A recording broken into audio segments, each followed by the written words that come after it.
to our live show. Ariel looks like he's been caught in the headlights already. I'm not sure what's going on there. David is speed packing. For those of you who are interested, there he is. There's the man himself, the man, the mystery, the speed packer. That is David _ Braden. So yeah, is that when you try to get all your race highlights in about 7 minutes? Yeah, so this is going to be a bit of an F1 special show. I mean, we're just going to talk about F1 for most of it. Great. So David's just going to whiz around in the background. It's what I do. I'm not sure which team he's going to be most reminiscent of while he's whizzing around in the background. David, do you have a favorite F1 team? I like McLaren. I like Ferrari a little bit. Their own worst enemy. Yeah, I like Formula One in general. I like Formula One in general, right? I have a question. Again, please don't. Don't hit me. Assault me if this is ignorant. Aside from the different sponsors and importantly colors, what's the difference between these teams? Oh, everything. Ripley, the heavyweight is weighing in. I'm not suggesting there isn't differences. I'm suggesting that Ariel, even though I've been to some of these events and heard all this talk many, many times, I still have no idea why I should care about one team or another. Let me ask you this question in response. Ariel, all of these things that tick, they all seem to tick the same. They're just all different colors. Are they all just the same? What do you mean, different colors? Are all watches just the same? Well, to some people, yes. Well, exactly. So you're one of those people when it comes to Formula One. Is that what we're saying? I'm saying, tell me what I don't know. Okay. Welcome to the Ariel Education Show. We're just going to educate him in terms of all things. Yeah. The crash course.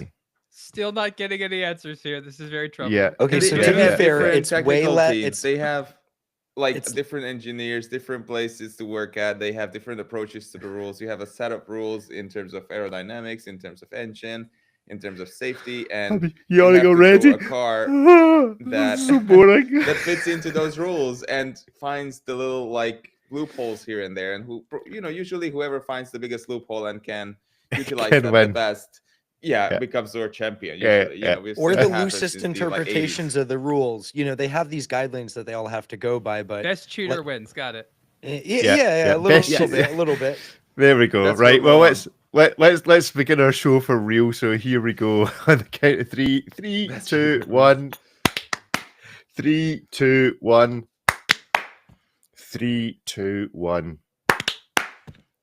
Greetings and welcome to this week's A Blog to Watch Weekly, where we have already found out in our preamble on A Blog to Watch Weekly live on YouTube, which we record on Tuesday about 7:30 a.m. UK time, that the best cheater wins. And that is why I, as a podcast host, am now Deputy Director of the FBI, because it appears to be a time of life whereby podcasters can be appointed to high pillars of office. So I'm looking forward to my invite. Is that who that guy was? Yeah, he's a podcaster. I mean, he used to be a police officer as well, but he's fundamentally a podcaster who's now basically running the FBI. So good luck. You like conspiracy theories? You're more than qualified. That's right. Yeah. Good conspiracy theory gets you qualified. Well, we're going to be dealing with a conspiracy theory, and if you haven't listened to the live show, we're going to have a bit of an F1 special this morning, while we kind of co-rate the team's chances with the watch brands that they've been stuck with to try and achieve the best overall score. So you might be a good team, but with a terrible watch brand. Or you might be a team with no watch brand at all, in which case, which watch brand should you have? And that will hopefully lead us down some other avenues of news this week. But so far, we've discovered that Ariel's understanding of F1 is rudimentary. Should we say that? Is that an appropriate word? Rudimentary. It's a good word. I know how a car works. Come on. You know how a car works. So, but we've established that it's basically best cheater, best loophole finder is the winner. So let's quickly go around the room and we'll ask David. So, David, favorite F1 team? Yeah, probably McLaren. Long-term for Ferrari for whatever self-destructive reason. Yeah. Self-destructive reason that Lewis Hamilton, I suspect, is about to find out all about. It's nice and shiny and red. Might not go very fast. Ripley, favorite F1 team? Well, everyone likes to see Ferrari win because when a Mhm. child draws a race car, he draws it in red. But I'm not masochistic enough to root for Ferrari. I am even more masochistic, I guess, and I like what was formerly AlphaTauri and Toro Rosso. Now it's, I guess, Visa Cash App Racing Bulls, although I think they're set to have a name change. Yeah, they've had a ton of drivers in the last few years, and they've had Mm. more names. I think Christopher Ward would be a great brand for them, given how. Oh, don't Christopher- start. But yeah, jump. I like Don't jump Red the Bull's gun. B team. I like Red Bull's Right, B okay. team because in no circumstances are they going to win. If they ever get a good enough car or a good enough driver to the point where they could be in contention, Mhm. Red Bull would just poach that. So Yeah. it's systematically an underdog, but it's like a little bit of a reality show over there. It's fun to watch. Yeah. Ariel, favorite color of car? Look, all these colors you've got to choose from. Oh, the Which one do you Mercedes like? one with the black and aquamarine. That was always very cool You and think- hip. I always thought I that think was this is nice. And yet they are called the Silver Arrows, but let's not Mm. unpack that too much. I Not Look guess. at much that silver, smiley but- face. Yeah, look He's at gonna these be children so- millionaires. None of these guys can buy me a beer, and they're all just making 8 figures racing cars. They can't These even two- rent a car in certain countries. It happens. They are not eligible to rent a freaking airport rental, and they're Formula One drivers. I think that's hilarious. Golf. I would Golf buggy. card this man How for did they get to everything. Formula One so fast? Isn't there rankings of slower races and then they move their way up? Mm. There Well, all these guys are really good, but I made. guess you need a child behind the wheel of a car. They've got the fast synapses and the short attention spans and Uh-huh. all of Yep. that good stuff. By the time you get to the age where you'd normally be a mature athlete in any other sport, you are old and washed up, or you're Fernando Alonso 10 years away from So hitting you're his saying they prime. graduate into competitive video games from Formula One racing? Well, Yeah, that's the sometimes, or direction vice of travel. versa, has also happened. Oh my god. Okay, well, let's start. So let's see what's what. We have where should we start? Well, since we've got Mercedes up, let's start with Mercedes. So Mercedes, we have as drivers George Russell and Andre Kimi Antonelli. Woody from Toy Story and that yeah. young boy who bags your groceries. I was going to say, too young to win, too tall to win. Wasn't that is- famous guy Lewis Hamilton? He was part of this team or something? Or He Yes, was and he's part of now this off team. to Ferrari. Yes, Oh, because did they poach him? everybody Is that how it is? everybody loves a story. Was he really of- good? His name was brought up a lot. I don't know. He's Yes. won as much as anyone in the sport. He is, I would say, entering the twilight years of his career, but he is very good. But he wanted an ambassadorship and a multi-year deal with Mercedes. They basically said no and wanted to just extend the contract for a year. He looked elsewhere, went to Ferrari, found a lovely, glorious home there, and it's a great partnership. He loves the style. The Italians love the style. It all works over there. And Yeah, until he went gets from in the he car went from an and drives IWC it. to a Richard Mille. That is also Yeah. important for the watch. Well, I think this is the key. This is the key conversation. So, how good grid position for Mercedes this year? What position are they going to finish, and what position would they finish in the watch stats? So, what do you reckon? What? okay, so their what? brand It's sponsors like they're IWC. given So it's they're probably going to be fourth. Let's be real. I don't Mhm. in the standings for drivers. And now where would we rank IWC against Richard Mille, Moser? Who else is Tag? Tudor. Who am I missing?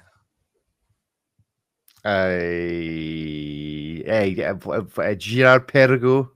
Oh yes, Gerard Perregaux for Aston Martin. Aston Martin, yeah. Richard Mille for both McLaren and Ferrari. Moser, Well, Tudor let's for Visa. briefly talk about Gabriel Bortoleto, who will be making his F1 debut in McLaren. He previously raced for Team Invicta. Invicta, Rick. Team Invicta. So he's that's definitely a promotion then. Invicta to Richard Mille. He went from the fake version of the watch to now having the real version of the watch. I can't think of a bigger come up for the watches than Gabriel Bortoleto. Okay, so he wins. So let's place from 2nd to 11th or 12th or whatever. So Mercedes going to finish 4th. What do you think of their watch sponsor, IWC? Is that a 4th place finish for IWC? And amongst them all? I quite like No, I think IWC. they're a little higher. a little higher. Yeah, You think? definitely. I mean, I think we should rank watch brands based on how they utilize these partnerships. I think IWC has Okay. done a fair bit. They did watches with Hamilton, with Wolf. They created watches for the team to wear, while they're, changing the tires. They've utilized this stupid veteran screen color. I think they've done at least a little bit, and not like others who are like, well, I guess we're a sponsor now. Here's a green dial. Well, I mean, I would, yeah, I would like to take a little left turn. So this is the IWC Pilot Watch Shock Absorber XPL Toto Wolf. Okay, so as a wee aside to try and incorporate all our other games into this game, let's do our brand judging in terms of our collab. From -5 to 5, how good a collab is this? So is the sum of the parts of this watch, is the whole greater than the sum of the parts? A Toto Wolf IWC Big Pilots for 100. Ariel, what you need to know about this is that Toto Wolf is known to be banging viciously on like a tech desk or something like that with a large German whenever man. something bad happens, and he's like large banging like this, and so they created the shock absorber watch so that it can take that abuse whenever Toto Wolf loses his freaking mind. He's also married to a Scottish woman, and there's someone else who's also married to a Scottish woman. These, shock absorbing is a necessary part of streetwear, Panerai, etc. Is so also having way too much disposable income. Yes. Oh yes, he owns most of the Mercedes F1 team, so he is like a billionaire. Which is weird. That's definitely part of it. Who never as well. wants to reset the time of his watch, but wants to spend $95,000 to do it a little bit less. It would not surprise me if at some stage he buys IWC. Let's face it, that's probably his angle. Well, they've made some pretty unique uniques. The other watch is part of this relationship. Like, I would have one of these black and aquamarine watches gladly. This, I don't know why, but this is one of those watches that just doesn't look like it should have been sold. Like, if someone was like, hey, we made this proof of concept and it's, it's not something to sell, it's just to show that it works. Like, okay. But like, I felt like they just forgot to design it. They just sort of stayed a prototype. And no one's like, oh, we have to make a commercially viable one. Like, oh, no, we don't need to do that. Like, it's just hideous looking. Okay, so on a scale of -5 to +5, what are you giving it, Ariel? For the whole is greater than the sum of the parts? It's like a -3. It's just nobody seems to want this. I'm not even sure if the guy wants it. Okay, we'll just do Ariel on this because this is funner, shall we say? So Ariel, on the -5 to 5 on the, have you heard of the Collaborator? Well, I do like Japanese toilets an awful lot. Yeah, I know you mention it. So what? Another -3? I'm not familiar with the Wolf model though. Do you say Wolf different with an extra F? Is it a longer F? Is it not like Wolf. the Wolf watch case? No, it's because it's F1, so it's Wolf. Kind of sounds like what happens when you flush a Toto, Flush a Toto down a Wolf. Right, okay, we're giving it a -3. And then, is it a cool watch, gentlemen? In general, is this a cool watch? No. Okay. I mean, if you want an expensive mechanical shock absorbing watch, we got a Norqain for you. Yeah, true. Also expensive, but yes. Yeah, but like $6,000. Like, save yourself, a really nice Mercedes.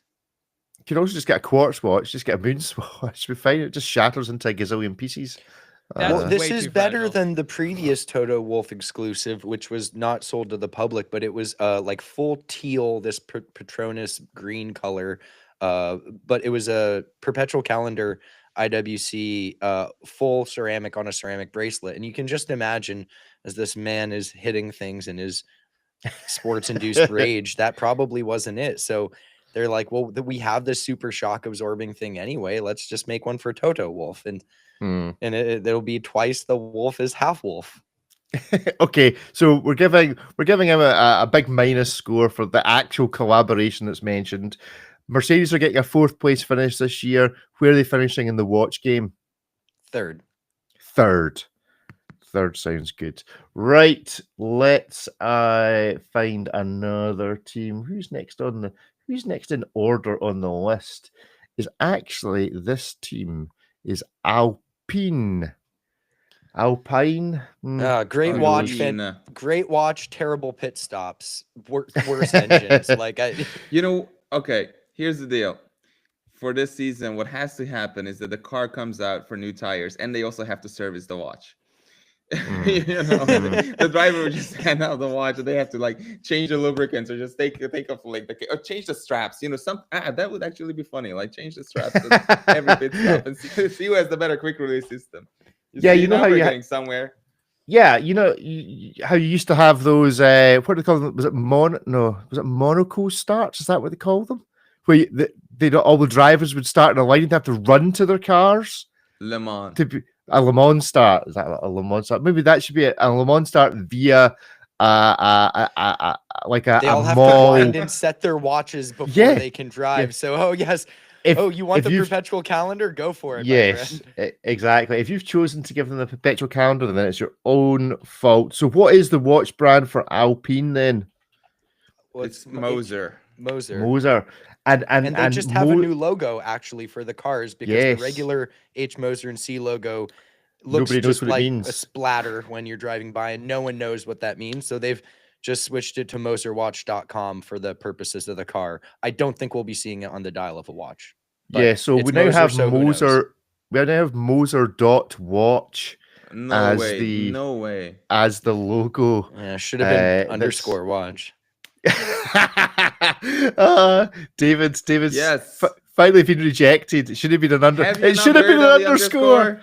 It should have been me. It was right in front of you. Look at this amazing list of sponsors that we've never heard of, other than like Qatar Airways and like Pirelli and Roland. I couldn't tell you what any of these are. What are Roland like just supplying the headphones for the pit crew? Is that what they're doing? Probably, honestly. Like I would not be surprised. A lot of headphones. I mean, would you want Boeing right now as your engineering partner, a Formula One team? I mean, it sounds about right given how the car's doing last season. And of course, you've got your. I think we should really be rating these teams about how many cryptocurrency coins / dealers have they each got sponsoring them. The world of F1 sponsorship is so shady. Don't pull that back. They have enough trouble with the budget cap as it is. Don't start pulling back that. I feel bad for Microsoft in the big partner there. I mean, Xbox is one of their brands, so it's part of that. They're like the only company there that's well regarded right now. Maybe Delphi a little bit, but like it's only micro. Binance, like wasn't their founder sent to jail, and that's like 2 things over from Microsoft. I mean, yeah, Pierre Gasly. I mean, this guy Jack too. He looks like he's there for a good time this season. This boy's having fun. He doesn't care if he finishes last. He's there for a good. He's gonna. The colors of their logo, time, Charlie. They look like they're bad for my teeth. Fair enough. I'm getting tooth decay just looking at this like candy colored logo they have. Yes, it does. It does look a bit peculiar. So, where are they finishing in the world of Formula One and the watches? So, ranking of Formula One, where are they finishing, Ripley? 7th. A 7th for Alpine.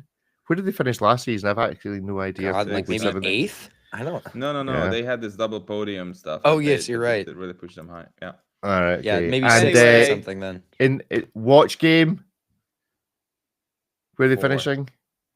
4th in the watch game for Moser.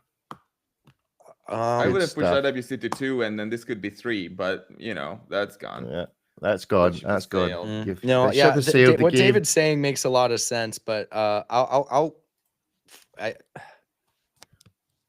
Okay. Well, there we go. We're going 7th and 4th. Right. Well, I like their watch a lot in a vacuum. The watch they've made for the Alpine team. It's a cool thing. Has like a transparent spindle, whatever that stone is, dial. But it just makes no sense within the context of Formula One in the same way some of the other collaborators' watches are. Right. Next up, Aston Martin. And if 2 drivers could look more like they'd slept in a hedge the night before, it would be this pair. Lance Stroll looks like he's wearing somebody else's racing gear. Like it's too big for him. He looks like he's wearing someone else's face. Look how uncomfortable that guy looks. He's not. Despite the fact his dad owns the team, doesn't he? There's no reason this man would be in Formula One if his dad didn't own the team. I have no problem with Nepo babies. I am one, so that's absolutely fine. But, there's Nepo babies, and then there's giving Nepo babies something that could kill themselves at 200 miles an hour. So maybe not the best all you choice. Guys need to see is the video of rocket-powered Mohawk on "This Is Why People Hate You," and it's a hilarious take on Lance Stroll. You just look it up. It's hysterical. Right. Okay. What I'm looking for? Is it suitable for broadcast? Rocket-powered. Well, a little bit. Sorry. What? Rocket-powered Mohawk. Okay. Yes. Rocket-powered Mohawk. This is why people hate you. That's the name right. Of it. I am trying to. Okay. I'm at a paywall. But yeah, I get the gist of what I'm looking at here. What paywall? It's on YouTube. Oh, right. Okay. No. I've gone straight to his website. Right. I'll Google that as we go along. So Girard Perregaux is your watch brand. Aston Martin is your car brand. Like, in theory, it sounds like quite a good combo. Aston Martin and Girard Perregaux. But is it? I mean, this is the Girard Perregaux. Just through the Girard Perregaux Laureato Chronograph Aston Martin condition, which looks, a few people have commented, slightly pukey. I think. Ariel, isn't that just probably the worst official picture of a watch we've seen in quite a long time? I mean, the word sickly is what I said to the team. It's yes. It does not look weird. like you should touch it with your bare hands. That's true. So if this is the collaboration this year, then what are we looking at? Give us a ranking for Aston Martin's finishing position in Formula One, David. 8th. And their watch game was Girard Perregaux, Ripley, Ariel. I mean, I don't want this one. Here's the thing. It used to be that when they made watches for the car relationships, they'd make a different watch. But Girard Perregaux can't seem to do anything other than do new colors, and not even good new colors. So I don't think that they're taking this relationship seriously. Nobody here, including Saudi Aramco, I think, is making money in this deal. I just I don't understand Colors this entire team. Is Fernando colors are hard? Is Fernando Alonso still sponsored by Richard Mille individually? Because if so, that might make a lot of sense why GP just does not care about this partnership.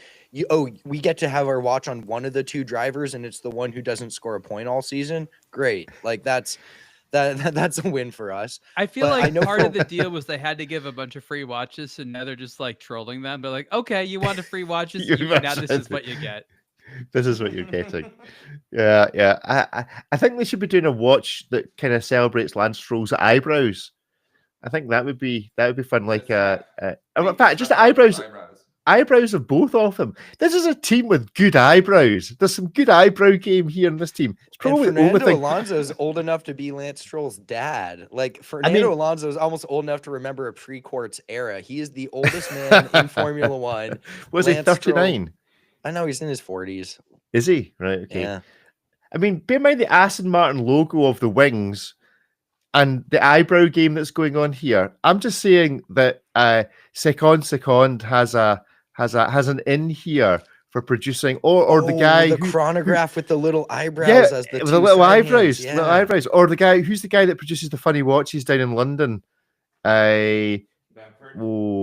Jones. Mr. Jones. Mr. Jones could do a watch based on the Aston Martin logo and that eyebrow game from Lance and and Fernando's. Eyebrows? We're still talking about eyebrows. So give us a ranking for the watch game. We've got rid of third and fourth. I want to say they're going to be. It's a fifth. It's a good brand. It's not a 2 or a 1, but it's a good brand. 8th. Okay, so eighth equal as David pops in from his packing game. Okay, right. Who else have we got? Right. Next up. Oh, let's deal with the biggie. Let's deal with Ferrari, who are next on this. So there we go. Lewis Hamilton and Charles Leclerc. What could possibly go wrong with that relationship where both drivers think that the number one driver, because that's not had its problem in the past. Ferrari, is Richard Mille officially a sponsor of Ferrari? Yes, it is. Because I always get confused because they appear to be sponsoring two teams. I don't quite understand why.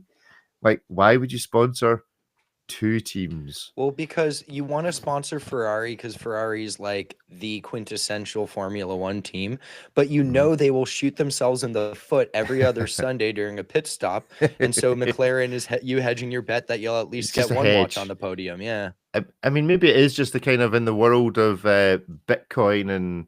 It's all about hedging. Well, and if you only time you see the watch is when Charles Leclerc is like holding his head in dismay, like that's a really bad look for the brand. So it makes sense to have 2 teams. Usually when one has a good weekend, the other won't. So, they're kind of playing both sides of the field. Which you suppose is the easiest of all the watch brands to put on when your person hands you the tray of all the gear you've got to put on as soon as you get out the car, the cap.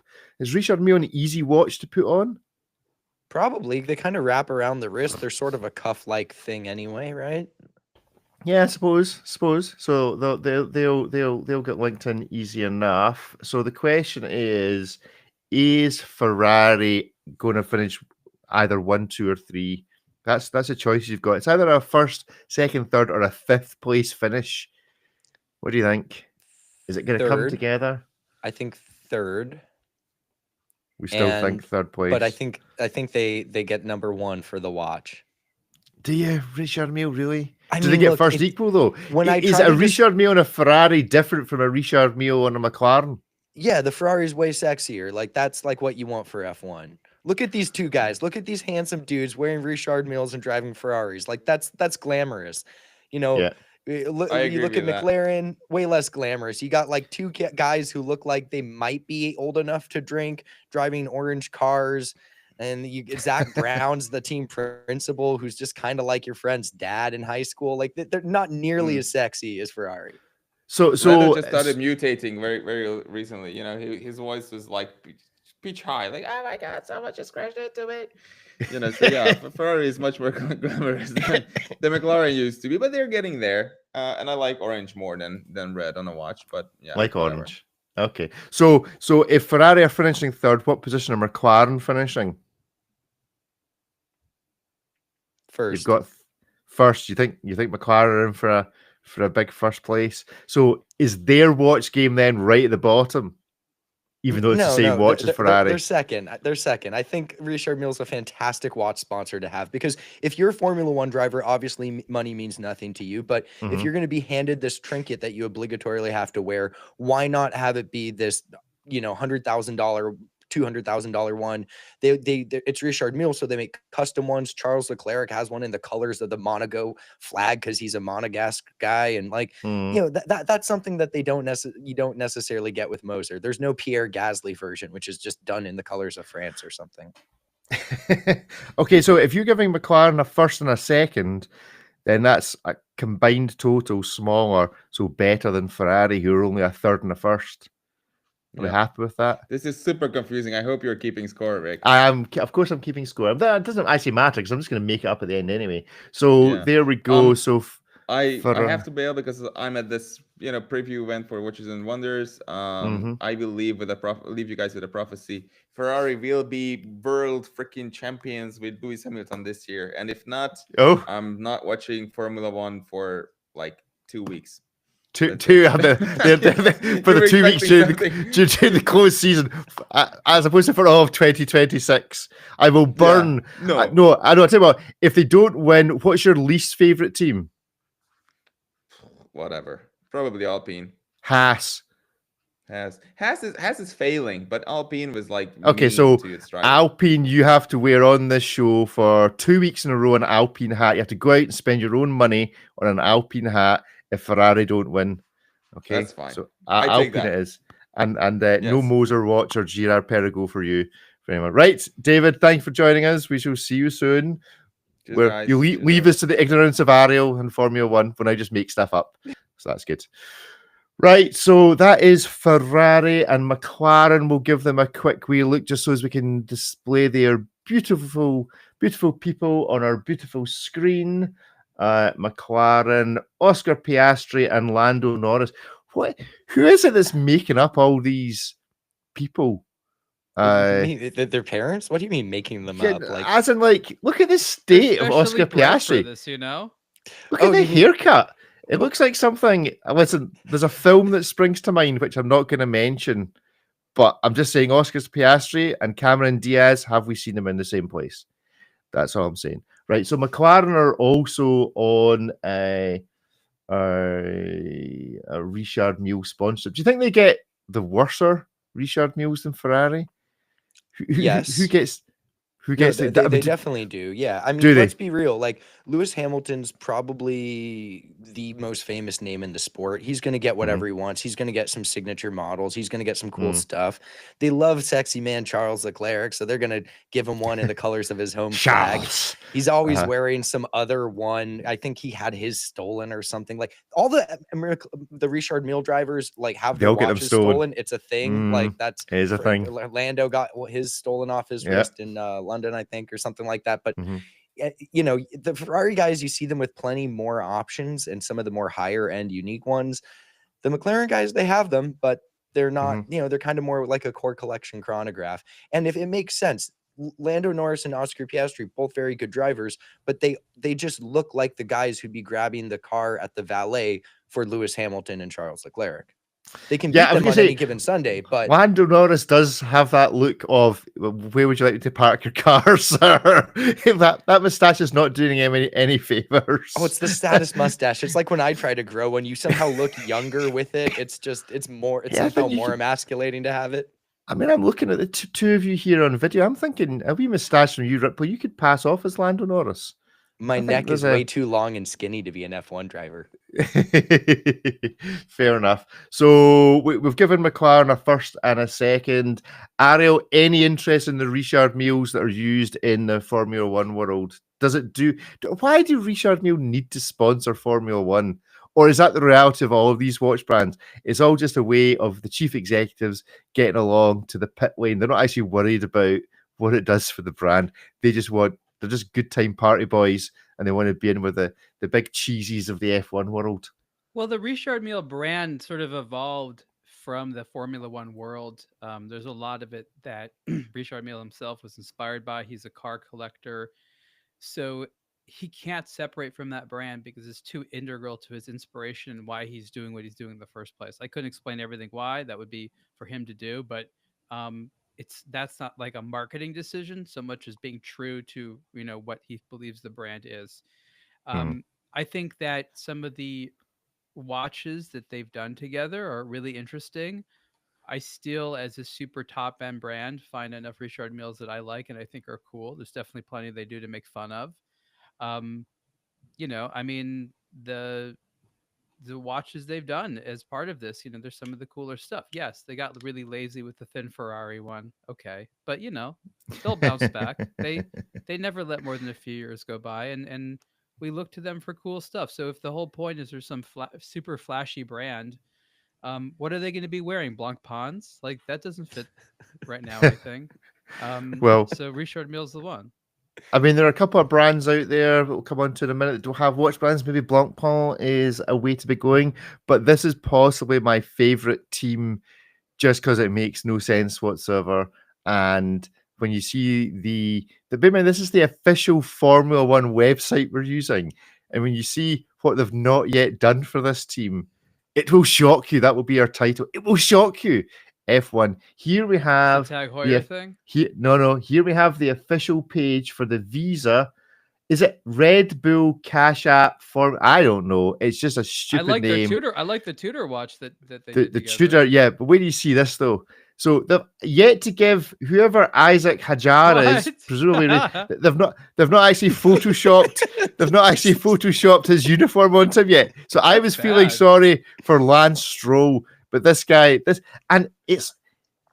made him look like a fat Formula One driver by not having it. It's a bit weird. You need to go and have a look at the video. That's actually the Tudor logo. I haven't seen that in any of the other outfits. Is the watch brand? Well, you're not seeing it in Isaac's outfit because I've yet to Photoshop it into him. He's just a disembodied head on the F1. Ripley, tell us about this team.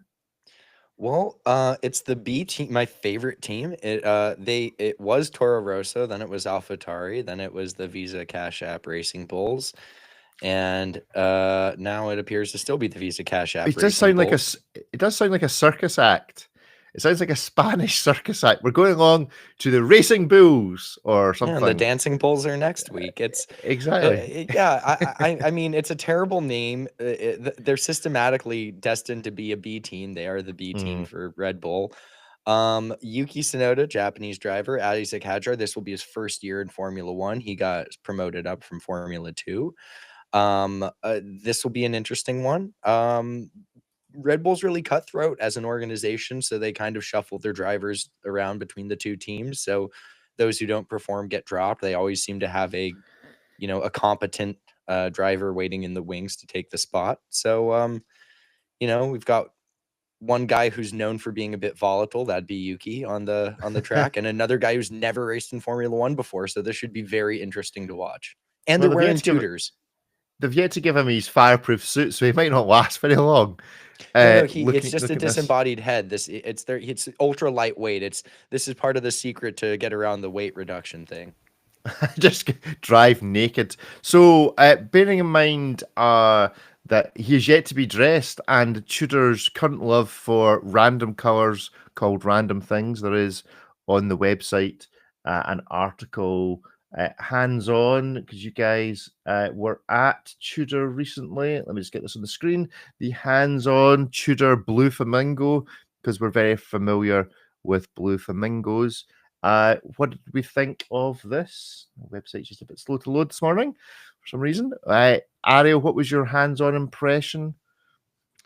So I think one of the things that was cool was that Tudor explained to us this isn't sort of like an ongoing color theme. They sort of did this as like a little package deal. They've even created like a little micro area on their website where it blends the kind of pink and blue colors together. Other than they just wanting to sort of have fun with it, I don't think there's a deeper reason behind it. They're a company that's known for very conservative stuff, at least historically. And they're, part of the sort of Rolex family, which is quite conservative even compared to the two. So this is them showing like, hey, we don't have to do what the super conservative not parent company, but bigger sister company does. I don't think that the Black Bay Chrono is the strongest watch in the catalog. There are some very cool versions of it. I keep saying how much I like the one on the Boone strap. I really like that, the two-tone and the gold. I think that's awesome. So this is like not the world's, I think, strongest chronograph, but I will say it's a very strong price. It's got that Breitling movement in it. It costs a lot less than a Breitling with that movement. It's really well made. I guess it's thick, and it has that aluminum bezel that I don't know. I guess it's just the competition of it. But again, I'm wearing a Tudor watch right now with aluminum bezel. It's not that big of a deal. It's a nice finish to it. So maybe I'm a bit harsh on that watch, but I think the colors make it much more exciting than it would be normally, right? Like just the standard version of it, I don't think is exciting enough. But to take the colors, it's big enough. I think it's more of a non-watch guy watch. Like Tudor has watch guy watches. This is more of a mainstream thing in the way that a lot of the big Breitlings are nice, but not watch guy watches. So I think that it does well outside that sphere. The colors are nice. Again, it's not a big production thing. I think they're going to take a pause on that for a while. But if you are out there and you like that aquamarine color, turquoise, as I think Tudor calls it specifically, it's not a bad option in an otherwise, manly conservative package. So what color do we think they're going to dress Mr. Hajar? Hajar, is that his name? In from Tudor. They've got a choice. He's currently left him as completely blank. What color are they going to invent to put him in? I think they'll put him in a nice pink racing suit. Well, they've already got the watches for the team. They have the black base ceramic with the blue for Visa Cash App logo dial. So they have those watches. Yeah, it's the Visa Pantone of blue. Yeah, that's basically my favorite Tudor right now. Cool. Right. Well, let's see who's next on the. So, is it your favorite Formula One watch, though, Ariel? Is that Tudor? Does that get the nod for the best F1 watch, in your opinion? No. Okay. Oh, soon to be revealed. So, RB, where are they finishing Ripley in the grand scheme of things? What have we not said yet? Like sixth? Well, we've not said sixth. We've done seventh, eighth. We've not done fifth. Sixth. And in the watch game with Tudor, we've done first, second, third, fourth. So we've got a fifth place there is the highest you can place them. Fifth.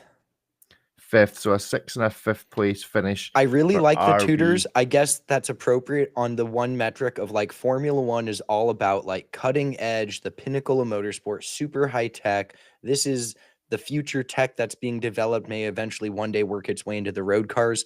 And the model they chose for it is a vintage inspired dive watch, worlds apart as far as the thematic concept. Oh, look, another F1 driver without a body. So we're on to Red Bull. That I can kind of understand the main F1 site maybe not being that bothered about the Red Bull Junior team, but you'd think they'd go to the effort to update their website for dear Liam Lawson, who if there was a name that was not Formula One sounding, it was Liam Lawson. Sounds like, I don't know, your village accountant or something. Looks like your village accountant, to be fair. So yeah, Red Bull, Max Verstappen, love him or hate him. Yeah, not sure. Not quite decided this year. We'll see. Number one man, the current number one team. Is it going to stay that way, Ripley, or are we seeing the decline of Red Bull this year? I think they're going to do very well. I don't think they'll win again. I think the end of last season was sort of telling. A lot of the other teams started to catch them. And with all the other teams kind of having their sights set on not this coming season, but the following one and the big regulation change, I think some of them are kind of looking at this one's a wash. We're going to do as well as we can, but we're really going to kind of keep our eyes set on the future and the next generation of cars. But yeah, I still think they're going to do well. They've got a very good driver, an existing good car. They may not have Adrian Newey anymore to develop the vehicle, but I don't think they're just going to plummet in the standings. So I say number 2 for how they're going to finish. Finish second. Now, obviously, their watch brand is Tag Heuer, and indeed, they are now sponsored by the overall brand that sponsors Formula One via LVMH Group, who I notice have their own listing on the Formula One website as LVMH as well as Tag Heuer. So clearly, LVMH is going to be getting a push as its own brand as well as Tag. What do we think in the watch stakes? Tag Heuer versus the rest. Where's it finished? We've done first, we've done second, we've done third, we've done fourth, we've done fifth. The highest you can place Tag Heuer is 6th in the watch brands. Does that sound a reasonable placing? No, absolutely not. Higher or lower? Well, I don't know why we have Richard Mille in 1 and 2. I think Tag should be right up there with them. We've given Richard Mille two spots just because they sponsor. Well, see, I would have put Richard Mille right down on McLaren. So as soon as he's not here, let's change McLaren's rating from second. Let's give them 6th place finish in the watch, which means that 2nd or 7th is open for Tag Heuer in the watch brand They stakes. certainly spent enough to get that. They're second. I can't think of a watch brand that has more of like a pedigree that's aligned with motorsports. I almost feel like they should be the first from brand heritage side alone. I just don't think that the watches they've put forward have really moved the needle as far as leaning into that. They're doing a lot of historical stuff, like just iterations of the Monaco, bringing back the Formula One. These are kind of obvious plays, but do something a little bit different. Do something a little bit more IWC, Toto Wolff, shock resistant tantrum watch thing, Do something a little interesting like that. Okay, so that gets them a 2nd and a 2nd. Okay, we now have 2 teams, our final 2 teams. We have Haas and we have Williams, both of whom have no watch sponsor. So Haas, talk to me about Haas and talk to me about what brand would be the most appropriate sponsor of Haas. I'm thinking GLC. Hanhart for Haas. How it sounds Haasy. Which I was thinking GLC because Haas has kind of got this.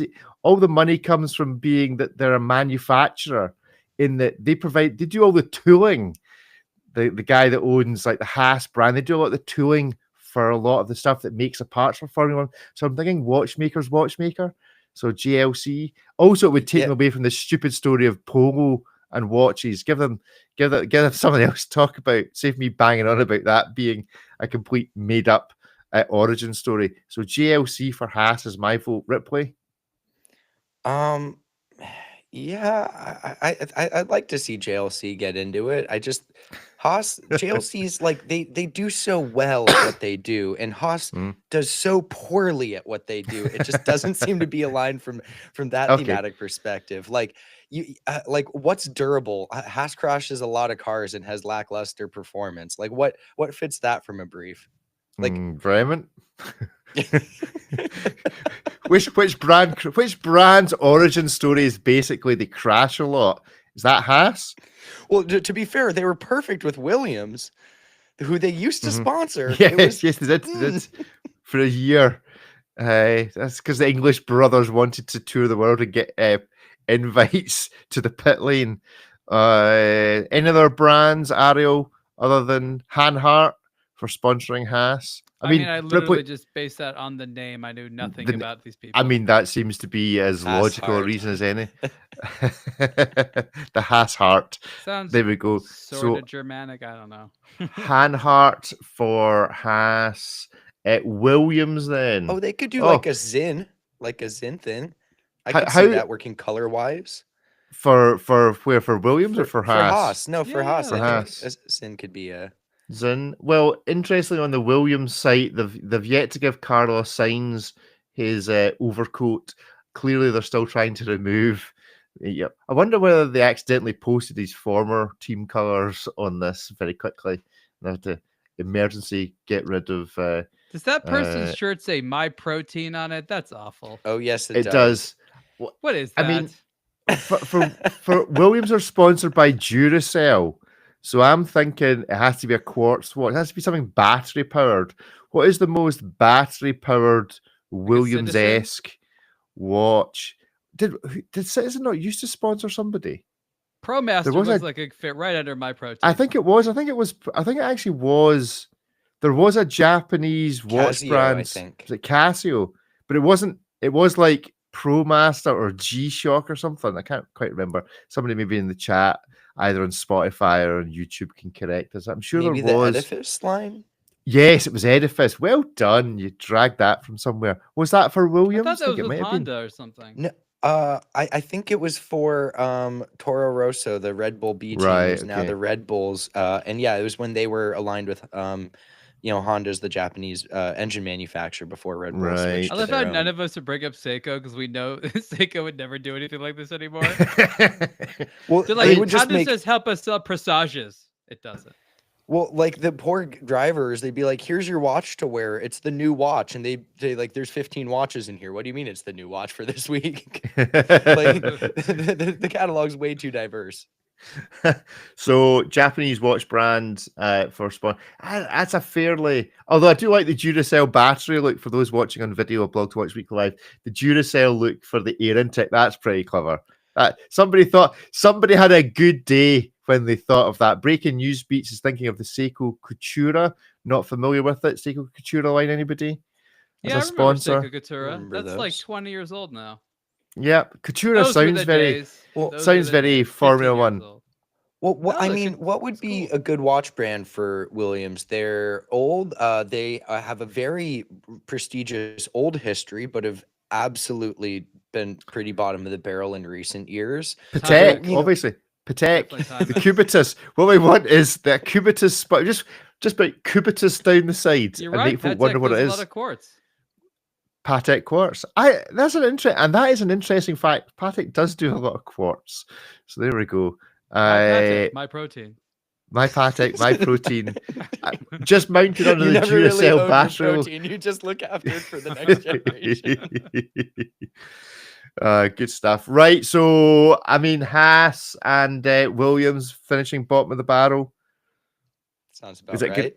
Is it going to be a playoff for who's last between Williams and Haas this year? We haven't even touched on like Audi, formerly Sauber, have we?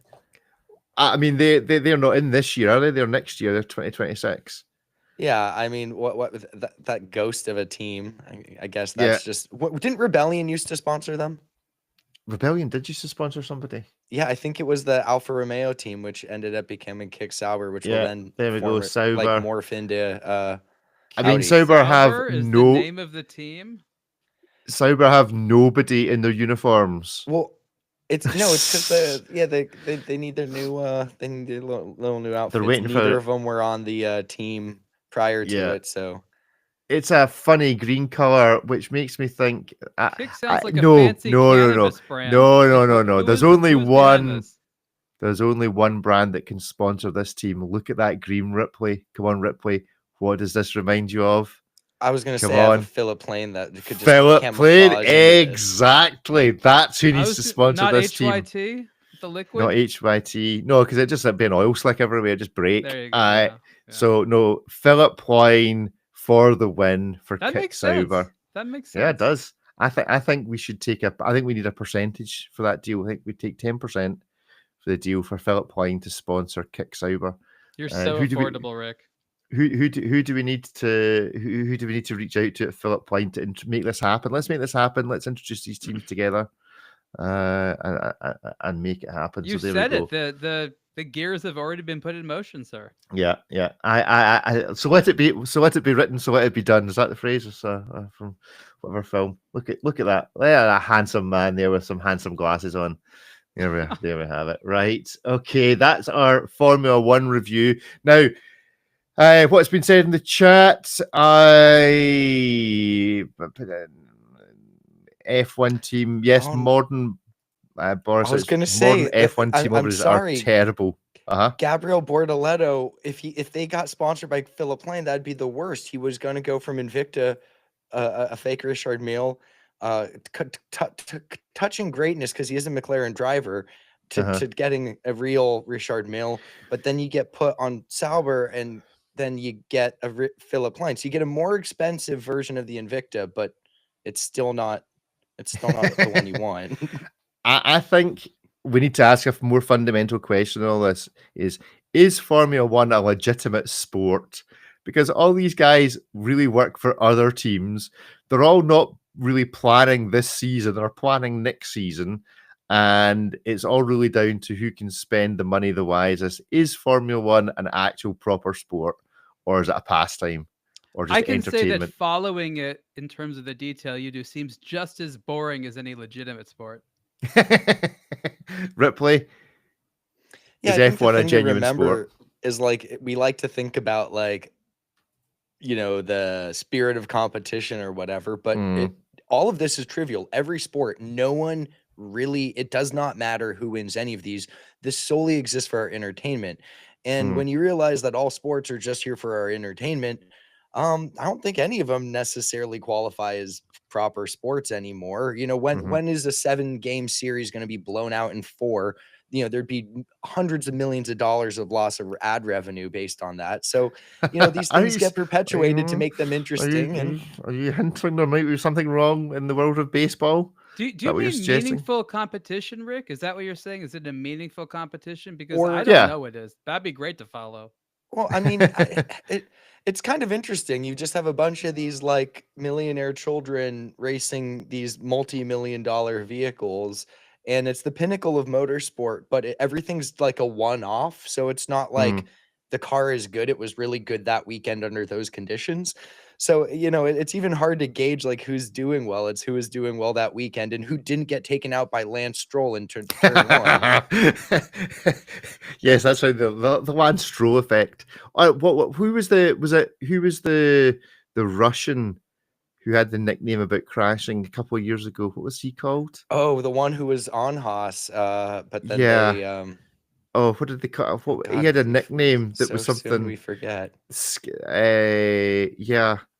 What was he called? He got himself into trouble about various things, I seem to recall. F1 today is like the luxury goods from Borisic. Is compare and Nikita contrast. Mazepin, that's what it was. Mazepin, that's what they called him. So, is the world of luxury watch chief executives, compare the world of luxury watch chief executives with the world of Formula One kids driving around really fast, being paid uber amounts. Are both sports in their own right? are both just as irrelevant. Won't this be more fun when it's just rich kids with their own spaceships and then they might actually die in space and then it's funnier? Okay. Well, yeah, that's what. Yeah, funny. Maybe not funny, haha. Funny, peculiar. I don't know. We like to see how, we like to see tight competition. So F1 has these regulations where all the cars have to be very closely related to each other. But in watchmaking, that's like saying everyone has to use this gear train and this escapement. And that would make watches really, really boring, especially when they all have to look the same. Watches are cool because we get this diversity in them. And I think you should just no cost cap, no technical directives. You can make any car you want, go back to these days, and it's just about going as fast as you have to pitch or have those rules per se, like we have laws of physics. But I think they should just remove all of this and just like who can make the craziest thing that goes around in this track that day. Yeah, just but also to start off with 100-meter sprint to your car. I think, and then the setting of the watch as well. Yeah, like could you imagine one of those things that requires the pushers, like the Pateks with the stylus? If ever there was a way to make the watch industry step into the 21st century and learn to use perpetual calendars with crowns rather than pushers, then making it part of the F1 process of getting off the ground would probably be the way to change that. IWC would win every race, and so everyone would eventually use IWC's process from Kurt Klaus in terms of setting the perpetual calendars. I can think of no better way of doing it than making it a fact of F1 racing. Right. Okay. So as well as that whole sponsorship thing for F1, and obviously we've solved the problem. So the highest score or the best team, actually it was joint between Ferrari and Red Bull, joint first place. So we're predicting a close run season between Ferrari and Red Bull is if you were to compare watches with McLaren seeming like they're going to be first and then dropping out at the last minute would appear to be our prediction for this year. So we'll see how accurate that is and whether David has to give up watching Formula One for a fortnight, probably during their 2-week break. But the other thing that's happened this week in the world of watch brands and major IPs is actually in the world of James Bond. But before we get there, we'll have a look at this Omega Seamaster Diver 300-meter bronze, gold, and burgundy watch. There's a lot of colours in this. Do we like? Ariel, Ripley, thoughts, feelings, emotions on this watch? Other than it being pretty at a glance, so there's a lot of issues with the detail, I don't know that this is particularly useful to talk about because I'm just going to get angry as to it's like too much for too little. And I don't think anyone needs to spend more than about $5,000 or $6,000 on this design. This is like some bastardized alloy of a metal that has some expensive stuff, some crappy stuff. I don't know why Omega can't just decide to go one direction or the other. They've been doing this like half in, half out with these alloy materials for a while now, and no one but them seems to get it. I fail to know, like I know who these watches were designed for. I don't know who Omega is trying to sell them to these days. So I'm really confused. I mean, what do we think a bronze gold alloy watch is going to do once it's been introduced to salt water? Well, the whole point is it's still going to patina, but to do so more slowly. It's on one hand, you can see where they were coming from. Omega was like, people like bronze watches. They like this warm metal. They like that it, develops a patina and sort of reflects how they wear their watch or their environment. But they don't necessarily like the super extreme patina that makes it look like it was left on the bottom of the ocean, and then the green stuff that can discolor your wrist or shirt sleeves. So they tried to engineer a really nice, super premium bronze, which ends up just being a 10-karat gold in order to make it not oxidize in that really aggressive green manner. But what they've effectively done in that process is just make a low quality 10-karat gold. I'm sure you could make a 10-karat gold that didn't oxidize in the same manner. So it's really nice bronze, but it's also, because of that, really expensive for what is still technically a bronze watch. You can't call it gold, even though it's 10-karat gold, because it's 7% gold or whatever. It's not even half gold, but because of that gold content, it's fundamentally quite a lot more than a regular bronze watch. So you can, they say the roadway to hell is paved with good intentions, and that's sort of what they've gone with here. They tried to make a really premium bronze alloy that could be befitting of a luxury product and not do the gross stuff that bronze does that makes it feel cheap and weathered. But in so doing, they've just created this very different thing that's just so expensive and yet provides the worst of both worlds. It's not entirely impervious to oxidation like gold, and it doesn't offer the fun, affordable way to get your hands on a warm metal watch like bronze. So is it the best of both worlds? Sure, but it's also the worst of both, and it costs $13,900 on a strap. And how on earth does it cost double that on a bracelet? Like, is this fundamentally the most disproportionately expensive bracelet on any watch ever? That you put the bracelet on the watch and it's more than double the price, and it's not even gold. Sell both this makes no sense. Just sell it only on a bracelet, include the strap. Why are you even doing both? Like, don't embarrass because when you see the person on the bracelet, they're gonna be like, oh, they didn't need to shell out for that. I mean, this case actually in most instances looks better on a strap because the case is prettier. It looks weirder on a bracelet. I mean, I quite like that. I think it's a good looking watch. I think it does look nice. Well, I like the colors burgundy. are nice, but an indie brand could give this to you for about $700. Yeah, true. I was going to say this reminds me of some glycine models that were floating around like 10 years ago.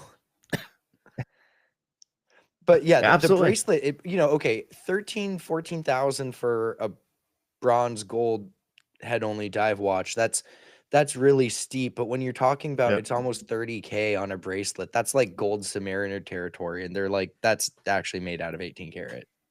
But I mean, genuinely, how did somebody at Omega sit down and decide that this was the value proposition of this watch? Because they know how much the bracelet cost them, and it doesn't cost them 13 grand to produce a bracelet. So what is the process with which a marketing or finance department sits down and says, you know what, we're going to charge for the whole price of the watch again if you want the bracelet on it? What kind of madness is this? They really didn't want to sell the bracelet. They just really didn't want to make that thing more than a handful of times. Can you imagine if there's anything else you could do with the bracelet? But I don't think there is, because this color doesn't really match anything else.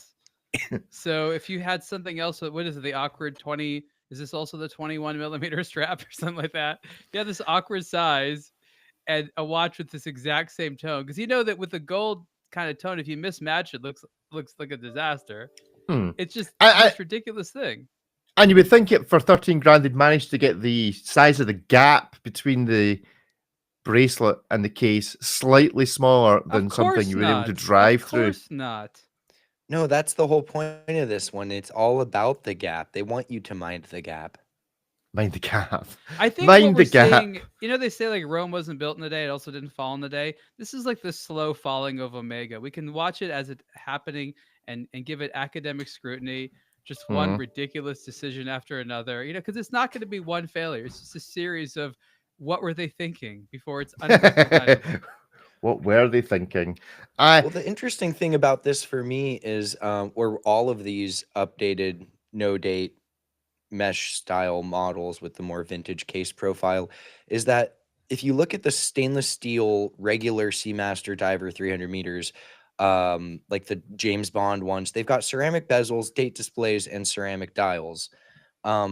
These have aluminum dials and aluminum bezels and no date display. So in theory, all of this is lending itself towards being a less expensive watch. If they introduce these no date models priced, well below the standard date displaying models, these are our entry level kind of vintage leaning ones, it'd make a lot more sense. But if you're buying like a $15,000 or $30,000 gold watch, do you really want the aluminum bezel on it in the quaint vintage spirit? Get the Tudor Black Bay bronze, or just the Black Bay Master Chronometer now. That is that's the watch you actually want.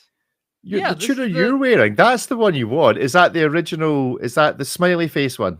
No, that's the new one with the Master Chronometer. This is the new one. All right, okay. Yeah, so that's the weird thing. Tudor is now. You want a burgundy watch by a Tudor? Yeah, but from a value proposition, again, none of us have ever thought a couple years ago. But when Tudor is eating Omega's lunch, in terms Mhm. of value proposition, things are just very odd. It's not. Yep. It's just a strange thing, but that's what's happening time and time again. Mm-hmm. Well, welcome to the chat 94070 and Grinner Chick. Thank you for joining us in the chat. Liking the Omega, but agreeing with us that it's just far too much money. But it does lead me on to, you've mentioned there, is this the start of the demise of Omega? We're just watching the slow death. This week, Amazon took control. This is maybe a bit more in your wheelhouse in terms of film reviews and commentary. Ariel, this week Amazon took control of all the IP from James Bond. Does this mean that the watch sponsor of James Bond is up for grabs and Rolex is looking for a home for its mega bucks? Do we think that Omega is going to lose out on the next James Bond watch? Are we going back to the good old days of Seiko or Pulsar? Bring back Pulsar and Bond. Or are we just going to see a proper Rolex on James? I think Omega's going to try to hold on to it. There's no sponsors that excited about spending more on an unknown right now. It's pretty clear that whatever Amazon's going to do with James Bond, at least a lot of people are not going to like it. We've seen what's happened with Disney taking control of a lot of intellectual properties, and no one's particularly happy with the results. So I think that statistically speaking, if you liked James Bond in the past, you may not like it as much moving forward.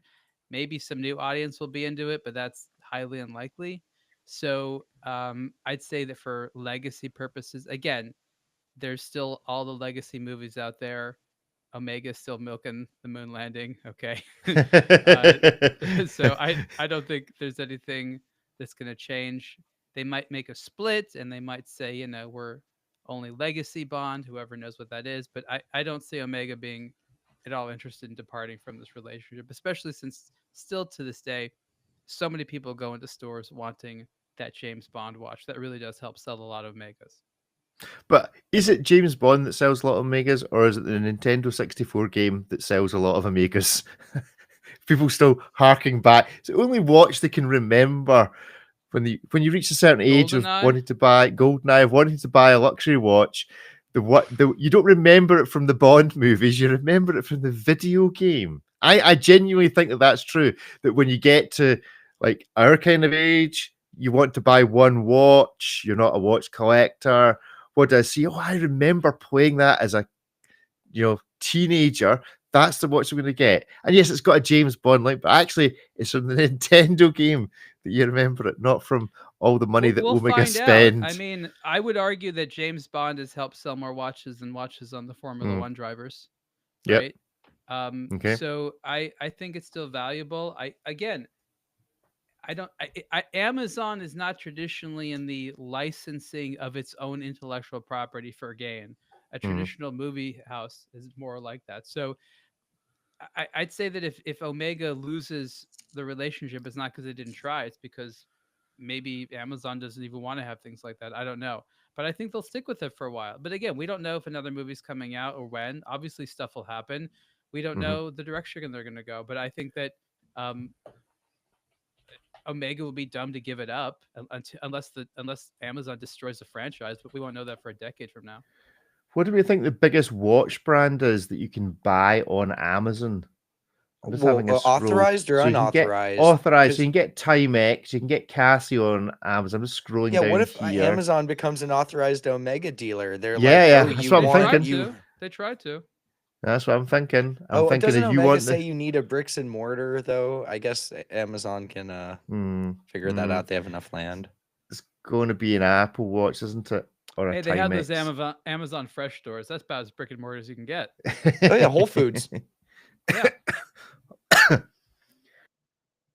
Good stuff. Right, so they're going to break James Bond, but before they do, what is your all-time favorite James Bond film and James Bond watch? Ariel, best James Bond film, best James Bond watch? Oh, that's a lot. I haven't actually seen all of the older ones. I think that the more recent one, I forgot which movie it was from, but the one that actually did really well for Omega, the one that was designed, by Daniel Craig, and I wrote about it. That's probably one of my favorite ones, just because he kind of designed it. It was designed to be in the film and sold at the same time, because a lot of the best watches are not part of the films. Like, it's just like a promotional thing. So I think that almost till the very end, it took him to get it quite right. That's still my favorite one. Ripley? I don't know. Favorite James Bond film is hard because you appreciate him for different things. You love kind of the campy era for some. You love kind of the more gritty era of Daniel Craig. That's hard. I think some of the Daniel Craig ones did a really good job. For Bond watch, it's a two-way tie. Either we have to go to the original Rolex Submariner Big Crown 6538, the original James Bond watch. When Ian Fleming created James Bond, he said Bond wore a Rolex. It was probably an Explorer, not a Submariner, but go with the one that's closest to scripture on that one. But in the more modern era, I really loved the Spectre Omega Seamaster 300. So not the Seamaster Diver 300 meter with the helium escape valve, but the liquid metal bezel kind of vintage E one that I think it was like a bomb or something in the movie. Best Bond movie?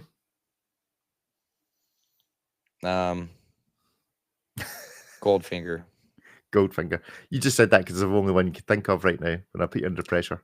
No, I think the Golden Gun was cool. That looked like the world's most elaborate cigarette lighter, but it was a pistol. But that's Man with the Golden Gun, and Goldfinger's a different film. Oh yeah, you're right. God yeah, damn. Well, see, get your gold. They're get all your blending gold. into one. This is great. This is great. I get like 4 movies in one. Everybody knows the best James Bond film is The Spy Who Loved Me, and the best James Bond watch is the Seiko, the one that prints out the little message that says, I'm trying to find a screenshot of it, the one that prints out the little message that says, call home, or whatever. There we go. 007 to report to HQ immediately. Seiko 0674 5009 quartz. There we go. That's. And I'm Scottish. It's probably heresy, but Roger Moore was the best Bond.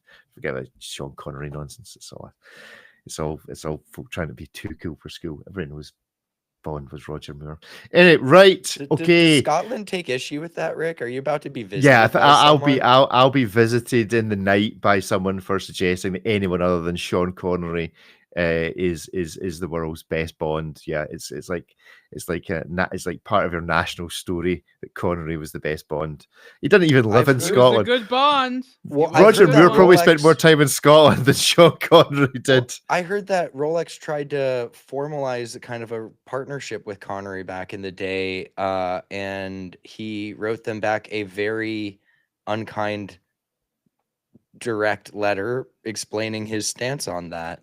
Which I'm sure it's out there and you can look it up. It is. You can go look at it. Greener Chic has just announced that is in fact Mark, and it's a perfect segue because we haven't had the jingle this week, and Mark, the composer of the jingle, is in the chat on A Blog to Watch Weekly Live. So if you want to send your abuse for the jingle that I'm about to play, to remind us that we have a WhatsApp group if you want to contact the show, WhatsApp number, and you can also email podcasts at ablogtowatch.com. Let's get this jingle going if this is the right one. Let's see.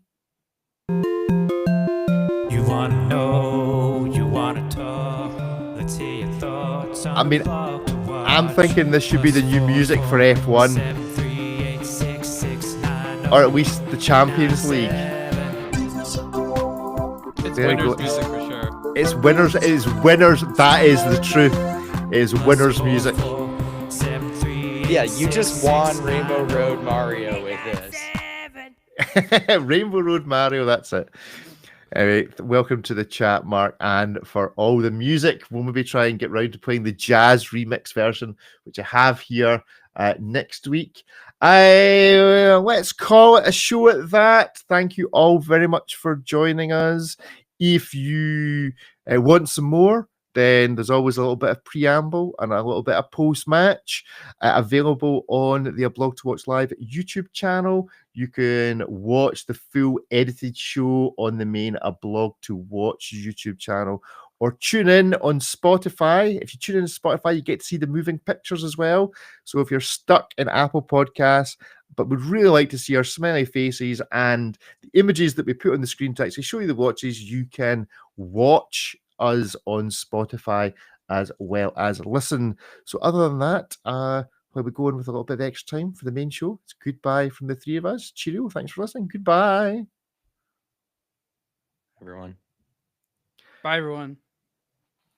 Cool. So yes, the bass boosted slow reverb version is what break. Maybe that's what we should do. So Grinner, Mark, just if you want to put in the chat what you really want to see on, then Mark will re-edit it for you. Is so the drum and bass one in the works? We have a lot of UK folk on the Hit Miss Maybe. I thought that might be nice to make them feel at home. Are they the only ones that like drum and bass? No, but I think it resonates particularly well with them. Okay. Yes. Drum and I'm bass. sorry I was your Formula One chatting buddy, that I added nothing to the conversation. No, not at all. Breaking New Beats wants to ask Mark in the chat. So this is a conversation that excludes us now. Is it actually Cartman at the end? How did he do the bit at the end? Did he just scream into the microphone, or has he edited it from somewhere, AI'd it? So Mark, there's if you're got in the to be chat, a Cartman emulator out there for sure. Okay, this is the answer. We have the answer. The answer is it's actually Mark's wife, and he has to do something different on take. So I think we need to get Mark's wife on the show if she speaks like that. If you've ever seen anyone in the UK, ever seen Mrs. Brown's Boys, I now have an image of Mark's wife. So there we go. Anyway, that's it. That's it for the full show this week. Thank you everyone for joining us in the chat. Chat was very lively this week, which is great. Do spread the word that you can get in to the chat live on a Tuesday morning. Have a great week, everybody. Speak to you all later. Goodbye. Thanks, everyone. Bye. Later.